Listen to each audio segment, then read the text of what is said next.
Hari tanpa gadget ibarat nafas tanpa udara. Dunia maya yang kelihatan indah sebenarnya syarat dengan pelbagai cabaran dan ancaman.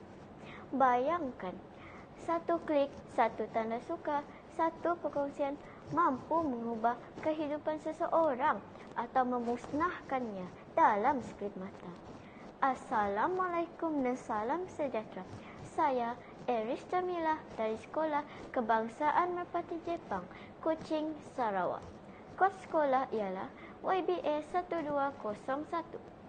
Pada hari ini saya akan membicarakan sebuah buku yang bukan hanya sekadar karya biasa, tetapi satu peringatan penting kepada masyarakat.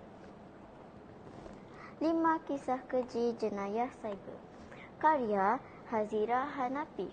Buku ini diterbitkan oleh Blank Books Sendirian Berhad pada tahun 2018 dan mengandungi 120 muka surat yang menghimpunkan pelbagai kisah jenayah cyber.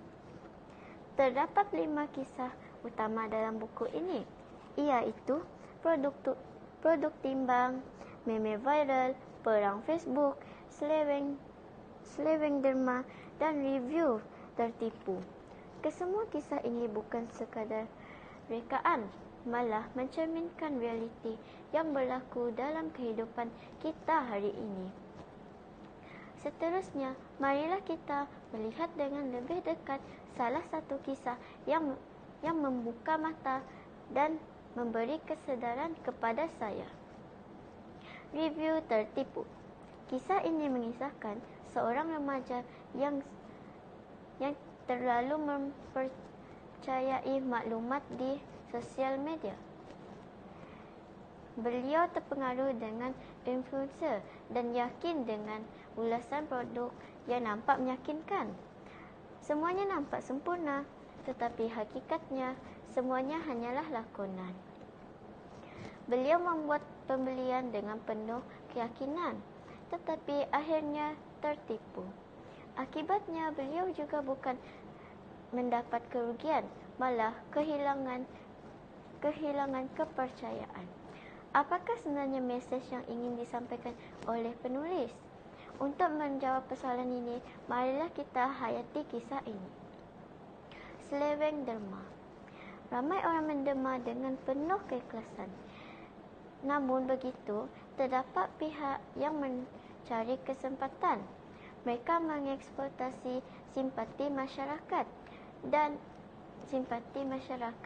demi kepentingan pribadi tanpa rasa bersalah. Kedua-dua kisah ini menunjukkan bahawa jenayah cyber berlaku kerana sikap mudah percaya tanpa usul periksa. Daripada buku ini, kita dapat mengambil beberapa pengajaran penting. Pertama, tidak semua maklumat di media sosial itu benar. Kedua, kita mestilah menyemak kesahihan sebelum memposting sesuatu. Ketiga, kita hendaklah menggunakan media sosial secara bijak dan beretika. Akhir sekali, kita hendaklah sentiasa berwaspada kerana mangsa seterusnya mungkin dalam kalangan kita sendiri.